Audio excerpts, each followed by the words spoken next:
Coming up tonight on Business Life, International Monetary Fund warns government to do more in areas of tax administration, expenditure controls and arrears clearance despite passing first review under the fund program.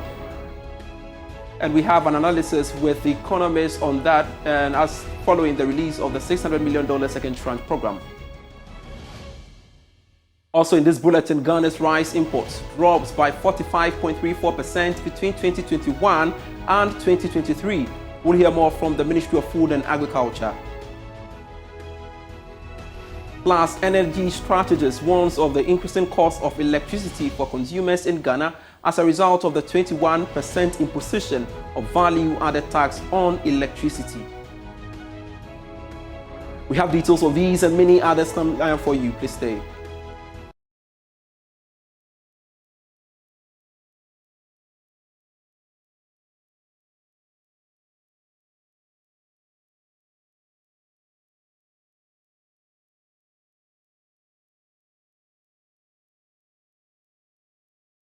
Thanks so much for your company. I am Pius Kojobaka. I look now at our stories, and government must do more to improve tax administration, expenditure controls and arrears clearance.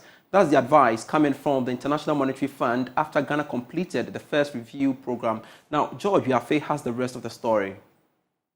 The IMF, in a statement issued, maintained that government must take decisive steps to contain inflation and rebuild foreign reserves. Stefan Rode is mission chief for Ghana and has been speaking from Washington, D.C., USA. He says, despite these concerns, there are a lot of things that we can celebrate about Ghana's economy. The assessment is one of coming to the conclusion that there are signs of stabilization in the economy, that inflation is going down very rapidly, that the external and the fiscal position are turning around, international reserves are accumulating.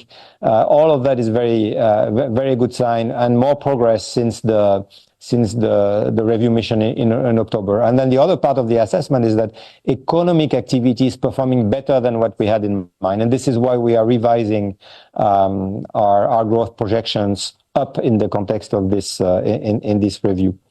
A few words about expenditure performance in 2024 as the government is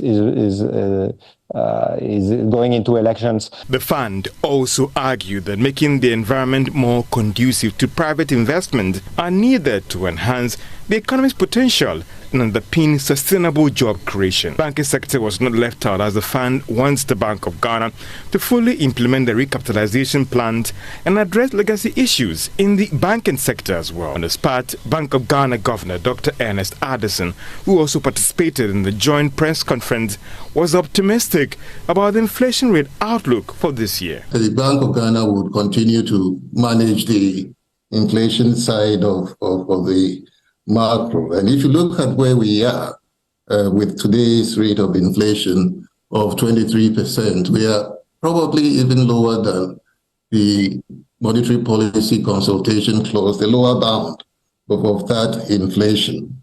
And we tried to explain to you why that was the case. We have seen the exchange rate perform rather strongly than initially envisaged. And we have also tried to explain that as partly due to the stronger reserve accumulation that we have seen because of the gold for reserves program. So the increases in taxes should not necessarily lead to higher inflation. In this instance, we expect it to help improve fiscal consolidation and therefore help us in bringing overall, macro pressures down. Answering questions from journalists during the joint press conference, Finance Minister Ken Ofori-Atta on his part noted that he's expecting this development to positively impact on the entire economy going forward. The program so far is quite clear. It's not only an issue of where we were some time ago, but clearly all of us are seeing the hard work being done. Exchange stability is clear. Bank of Ghana resolute in the monetary policy. The increased reserve is comforting. And to a certain degree, I know we wanted to go have the board meeting in November 2022 of last year. I believe, as I said, maybe the Lord tarries, but he's never late. And maybe this might be the best time to have been doing this to give us confidence to start the year. Let's have a discussion on the back of this. Joining us via Zoom is Dr. Edu Owusu-Sarkodie for some analysis. Thanks so much, sir, for joining me here on Business Live. First off, what do you make of the IMF assessment of the economy, basically when it says that Ghana's performance under the program has been compelling both in terms of meeting the quantitative objectives, for example, on budgetary performance, and also in implementing structural reforms? Well, I think the performance has been quite impressive. Kudos to the government. The economy was in difficulties before we signed onto the IMF program.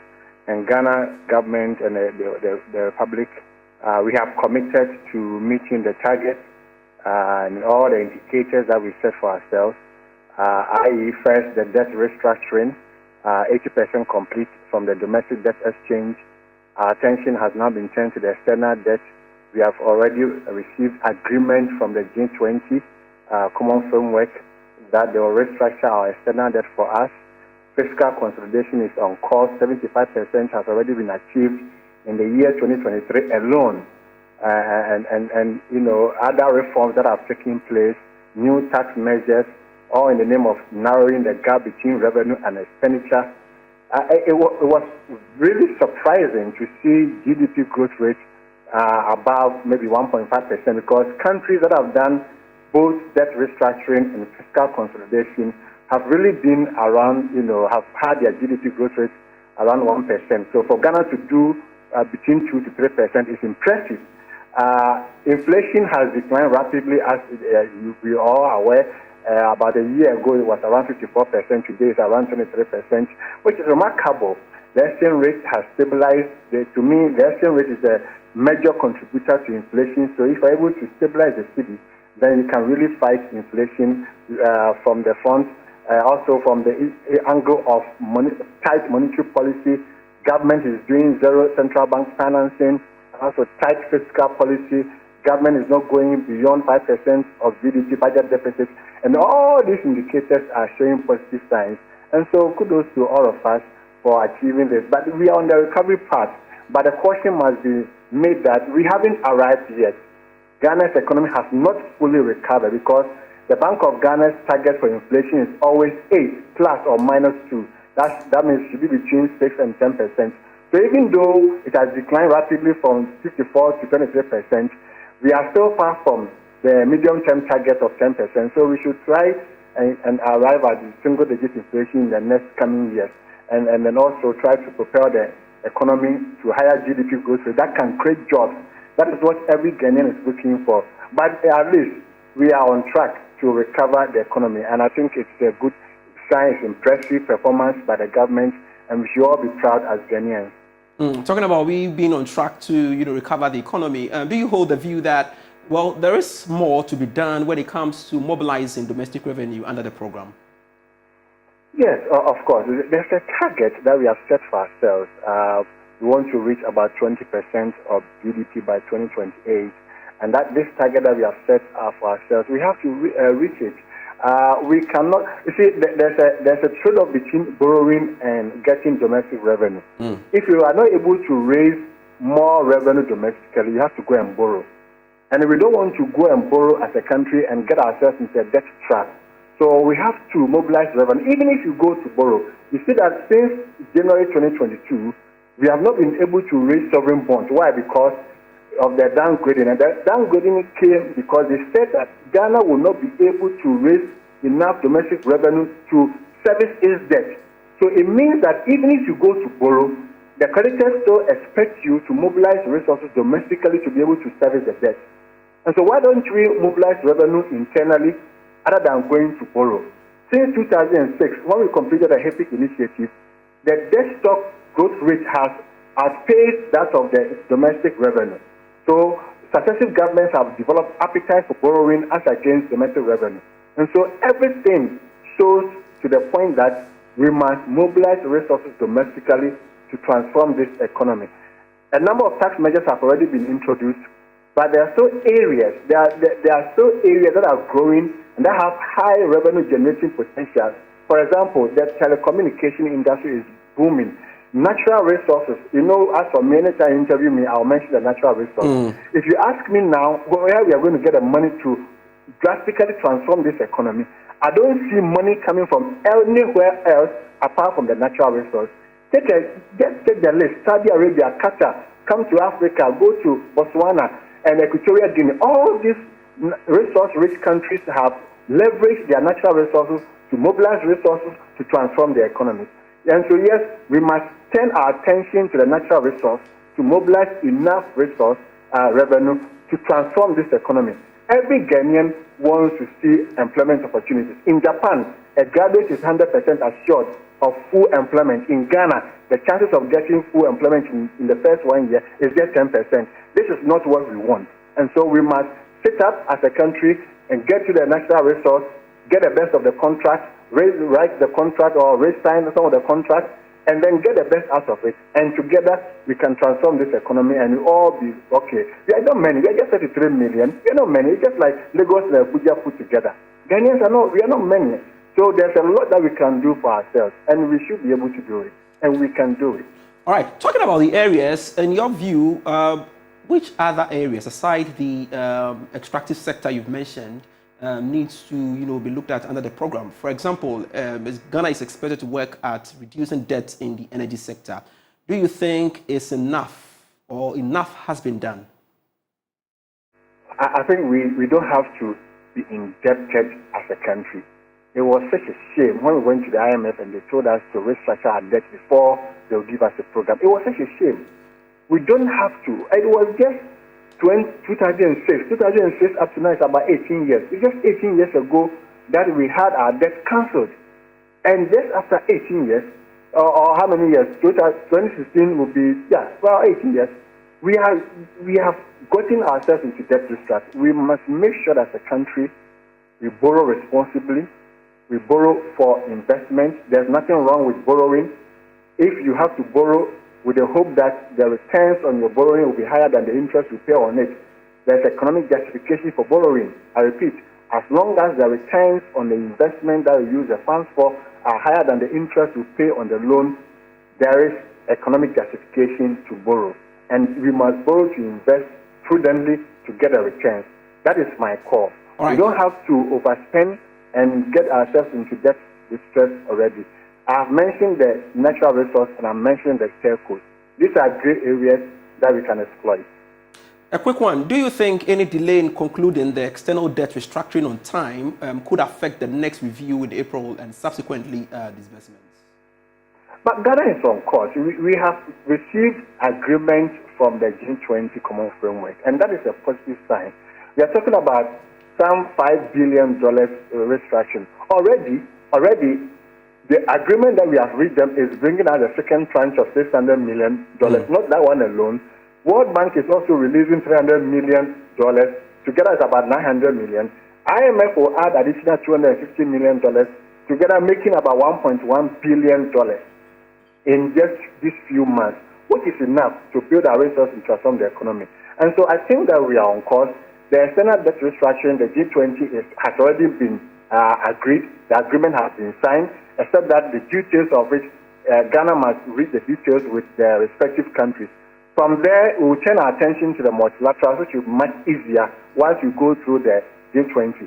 And then from the multilaterals, we go to the commercial market. Commercial market, we owe them about roughly $15 or $16 billion.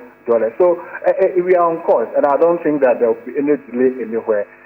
Even if there's a delay, it's expected because it's about negotiation. You owe somebody and you are telling the person to restructure the debt for you. You cannot force the person. Everything is about negotiation. And I think that our leaders, the governor and the finance minister, they have done well. And I'm sure with their skills, negotiation skills, and with the backing of the IMF and the World Bank, we'll be able to restructure the others. And so there's hope for the country. Very well. Thank you very much, Dr. Edu Owusu-Sarkodie, for your time here on Business Live. More on the economy and government of Ghana is hoping to secure a 7-year moratorium on Eurobond interest payments as it moves to restructure the debt instruments. Now, it is also pushing for up to 40% interest rate cut. Government is opening talks with Eurobond holders today in London to negotiate the restructuring of the papers. Finance Minister Ken Ofori-Atta hopes these commercial creditors will accept government's offer. You know we are paying February 22nd, so we are getting ready for that one. The external, certainly we have moved everything to 2026, so that gives us a relief. And then we'll see what happens with the Eurobond investors.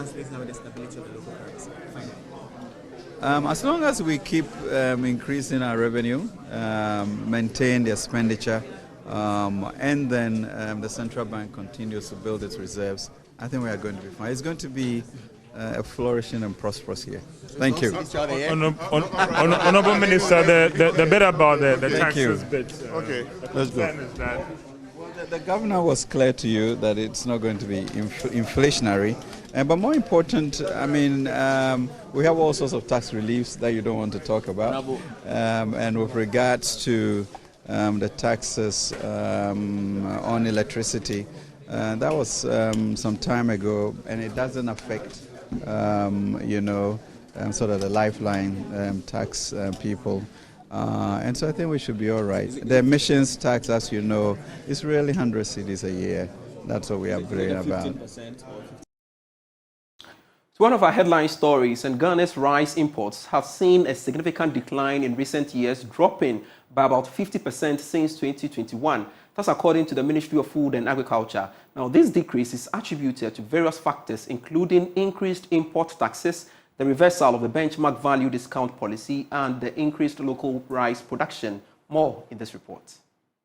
Rice import have dropped by about 45.3% since 2021, from 805,000 metric ton to 440,000 metric ton recorded in 2023 respectively. This reduction, according to various stakeholders in the industry, could be attributed to increase in import taxes and the reversal of the benchmark value discount policy on some selected imported products, including rice, into the country. Farmers over the years have also lamented about the lack of buyers for harvested rice in warehouses across the country and price disparities on the market as a result of cheap smuggled foreign rice brands. To make up for the shortfall in overall national rice supply, Ghana must produce 1 million tons of rice locally to be self-sufficient, which will help save the nation about $500 million import expenditure annually. To empower local production, the government decided to ban cereal export from September 2021 to September 2022, which was to ensure price increase and market availability of local rice.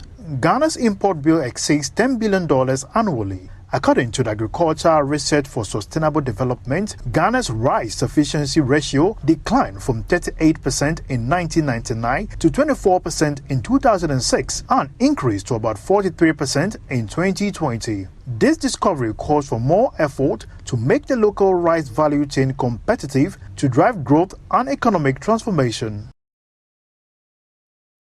All right, so let's engage the industry players on the back of this. Joining us via Zoom is Chairman, Competitive Africa Rice Platform, Yao Idupoku, for more. Yao, thanks so much for joining me on Business Live.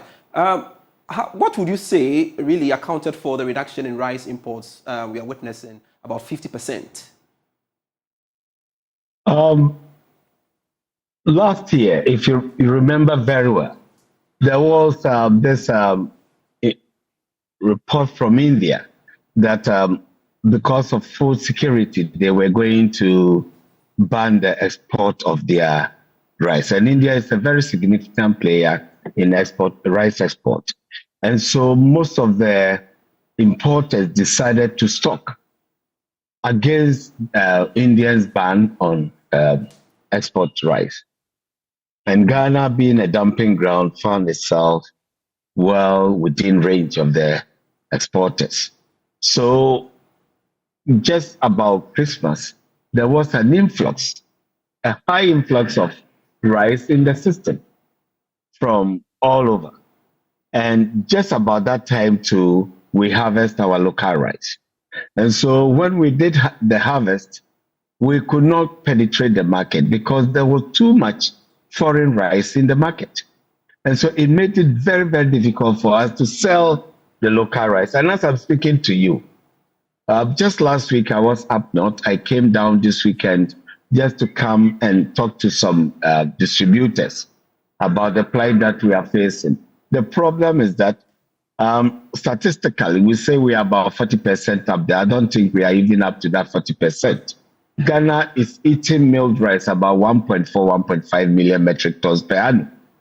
Our national production level is not actually 800,000 metric tons of paddy rice, which translates to about, say, 400,000 metric tons of milled rice. This is where we are. We have the capacity, we have the land, and we have the labor that can produce 2 million metric tons. And people are eager to do that. But because of the bottleneck, that is the influx of the imported rice, it has become a big headache to all the industry players. And so because of that, most of the rice are either in the farm yet or in the warehouses. Nobody is buying. We are trying everything, brought price down. The point is that until the Indian and Vietnam rice goes down, Ghana rice has no market. This is where we are. Interesting. So most rice farmers or farmer associations have over the years lamented about the cost of inputs. What has government got to say with that? Any help so far? Unfortunately, no. Unfortunately, no. That is what makes the Ghana rice a bit expensive, because the farmer has to foot all the bill. There's no subsidy as you find in Vietnam or Thailand or India or in the United States. Here you have to do it by your own grit. And that makes the price of our rice very expensive. Not only that, not the inputs. The kind of agronomic practices that we put in place is not helping. So the yield is below par. The yield of the Ghana rice is below par. And the farmer has invested money, he has to get his money back. A hectare of rice land should give you, if it's a well-prepared land, should give you about 8 to 10 metric tons of paddy. We are doing barely 4.5 tons. So you can see that they have an advantage of 100% over ours. And that tells in the market. And so it makes it very, very difficult. As I'm talking to you, I'm doing everything that I can to push the distributors to accept Ghana rice. In fact, farmers are now more than willing to give the rice to you, come later and pay. But the point is that the miller will not take it because the harmattan has set in, the rice is dry. You have 100% broken, price drops sharply about 60% down. So everybody is afraid of Ghana. This is the situation we find ourselves. There is solution. We have brought the solution over and over again. Nobody is listening. All right. But here we are. Okay, so what has become of the rice, national rice farming strategy? I know it's in place. What has become of that? Well, what has become of that will be told if you visit the local market in your area. If all these interventions are really working, then the price of Ghana rice should be low, should be affordable, should be everywhere that you go. You can find the Ghana rice. So if you go to your local market and you're not finding the Ghana rice, that means that the interventions are not working. We need to visit the drawing board. And I tell you, as we sit here, we have the means to make it work, but we don't have the resources. That is where the situation is. All right. Thank you very much, Yao Edupoku, for your time. He's the chairman of the Competitive African Rice Platform, speaking to us there. Now, before we go, energy specialist Dr. Elikplema Petogbo is warning of the increasing cost of electricity for consumers in Ghana as a result of the 21% imposition of value-added tax on electricity. According to him, this could make Ghana less competitive compared to neighboring countries in the West Africa power plant that have lower electricity costs. Here's more. An article titled 21% VAT on end-user electricity tariff is retrogressive and makes Ghana unattractive in the regional electricity market. Dr. Apetogbo, who also doubles as the Chief Executive Officer of the Chamber of Independent Power Operators Ghana, said a 21% VAT on electricity consumption in Ghana can be counterproductive and have countless adverse effects on the overall economy and the electricity sector of Ghana. He explained that investors and businesses often seek locations with lower operational costs, including energy expenses. He added that at a stage where the regional electricity market is going through so much competition about tariff affordability, Ghana is walking out of competition, which he describes as very injurious to economic recovery. Dr. Apetogbo therefore wants policymakers to carefully assess the broader economic consequences and consider a more balanced approach that protects the sustainability of the power sector, supports economic recovery, stability and industrialization. All right, so that's all we have for you by way of Business Live. I am Pius Kojo Baka. For more business stories, feel free to log on to myjoyonline.com/business. There you go. Great stories on that portal there. Do visit the portal and get yourself updated in the world of business. See you same time tomorrow. Bye.